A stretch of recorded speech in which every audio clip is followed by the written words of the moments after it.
Eddie, I'm going to throw it to you now. And thank you, Eddie, for being a steward of our industry, both for the state and for King County as a former VP of Government Affairs. You spend some time in Olympia.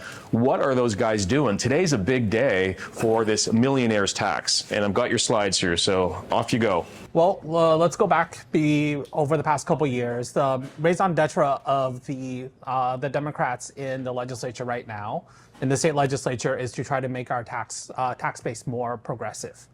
I've been an advocate down there for a while, and I've always said making our tax rates more progressive, it involves making progressive taxes as well as taking away regressive ones.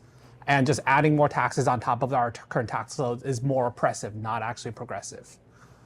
So a couple of years ago, they implemented the capital gains tax, which state capital gains, which I'm sure a lot of you are familiar with. That one got changed last year, and they added a tier to it. So if your capital gains income is less than $1 million, and it's 7%, but if it's over $1 million, it goes to 9.9%. So can we go to the next slide?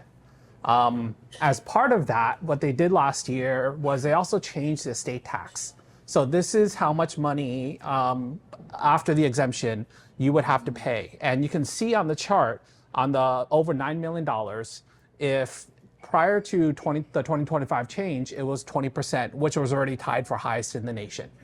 They changed that to 35%, which is a ridiculous amount that drove a lot of capital flight.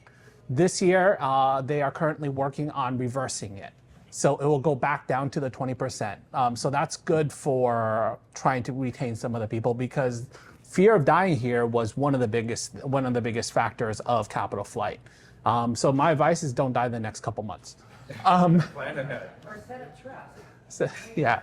So if we go to the next slide, one of the things the good benefits of having this shift over and shift back is the state exemption level has increased from $2 million to $3 million.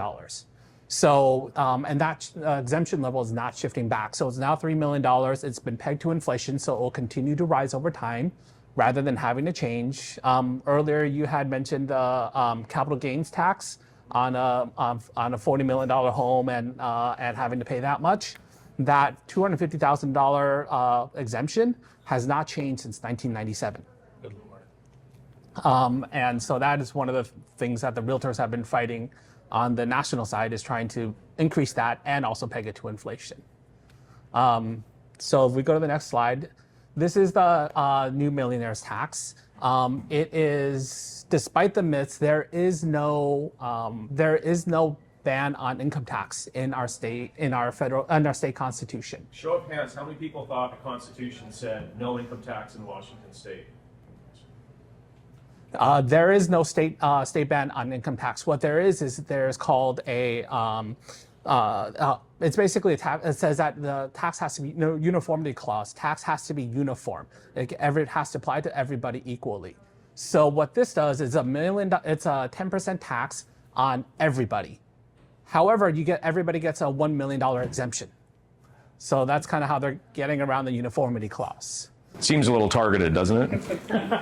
And what's the fear that a lot of legislators have and people that are in the real estate community have, is that once you fall in love with a $1 million threshold, what's the next move?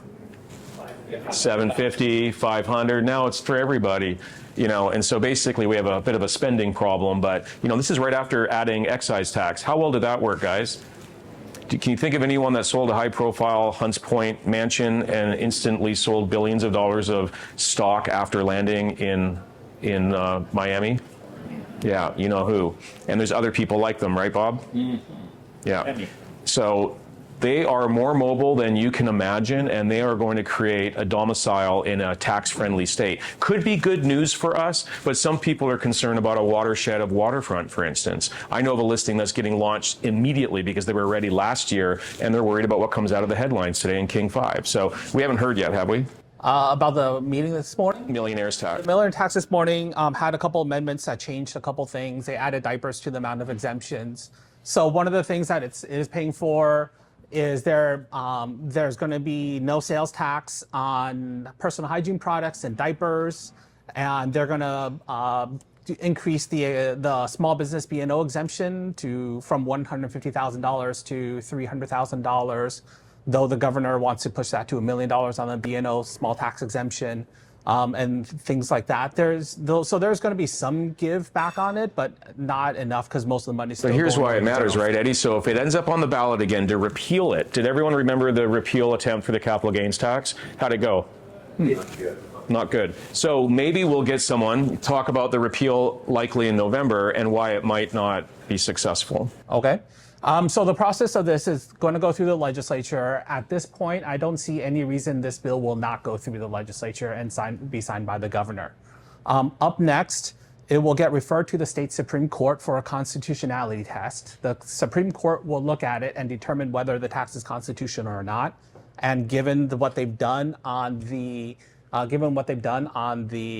state. Given what they did on the capital gains tax, I assume that they will actually deem it constitutional. And then I know Brian Haywood is already putting together a ballot initiative in order to repeal this tax. So he's going to put together a ballot initiative. He needs 8% of the population to sign on to the initiative to get it on the ballot. I imagine it will be on the ballot. It's going to be a huge fight in November. I don't know if it will survive November or not. But if it follows the logic of the capital gains tax, let's face it, the majority we have more renters than homeowners in the city of Seattle, for one. Like, put that in perspective. There's more people likely wanting to see the rich pay a higher percentage of their wealth towards getting lower cost diapers and personal hygiene. You can see the trade that's going on in politics, right?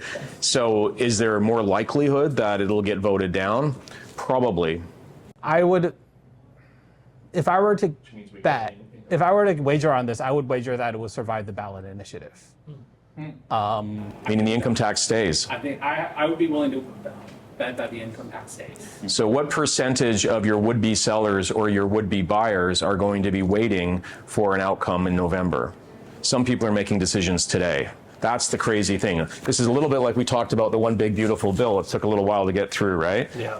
And it was moving the goalposts around on investment. So where were you going to place your bet? What were you going to do? Is taxes going to change? What's happened with capital gains? Oh my gosh, oh my gosh. People freeze when they don't have certainty and confidence. What that's caused is international buyers don't have to deal with this shit, right? So they're like, well, let Americans that are stuck in America deal with it, because what are we going to do, move out of the state if we don't like something? But somebody from Saudi looking at moving to LA, or someone from Brazil coming to Miami has a choice. And I just think this many-to-many world economy is blowing up. Canada is getting far more self-sufficient.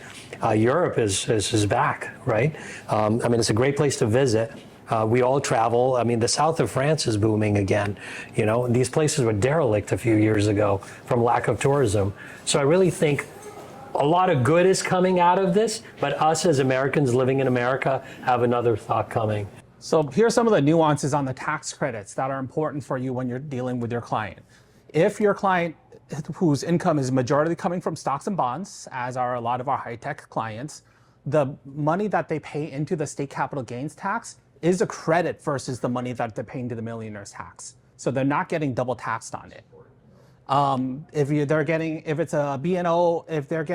paying B&O tax on that income as their own business, again, it would not be, you can credit the B&O tax, so you would not get double taxed on it. If it's a pass-through entity, you can elect to take the pay on the entity side, or you can pass it through and you can do it on the personal side. So it's not going to be a double taxation based upon all the stocks you sell.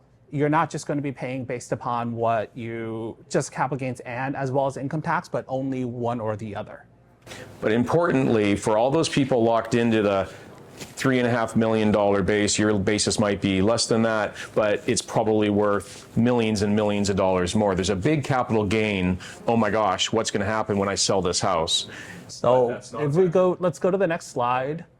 Well, going back to the migration, this is the migration over the next slide. This is a migration for out into Florida, Texas, Nevada. And what their top end tax rate is, and this is what is coming out of Washington. So we are losing population towards these low tax states. And do you know why the Lone Star State was so aptly named? If you just invert the E and the A, it's taxes. No, it's Texas. That's why they're all going there. One of the fastest growing states is because of their progressive, very tax-friendly and booming industries. So no surprise. The next slide should address your thing, which is the capital gains you on residential real estate transactions are not part of it. So if they sell a $3 million house, that $3 million is not classified as their income for the year. So they're not paying the 10% on basically any sale of a home. But that only applies to residential. It does not apply to commercial. Whereas a capital gains exemption does apply to commercial. It's federal, but they don't pay state. They don't pay state. Yeah. What it comes down to, though, and this is what I look at when I look at this with clients. You were talking about earlier about how investing in real estate is a good, safe market, and it is something you can hold and enjoy. If you're in Washington State and you take this income and you invest it in stocks and bonds, you're going to get taxed, and they're going to continue going after you on taxes. If your clients invest in real estate, they're exempt from that income from the sale of that property, which is going to be exempt from the capital gains as well as the millionaire's tax. And so there's an opportunity for clients to diverse out of stocks and bonds into real estate. And so if you are going to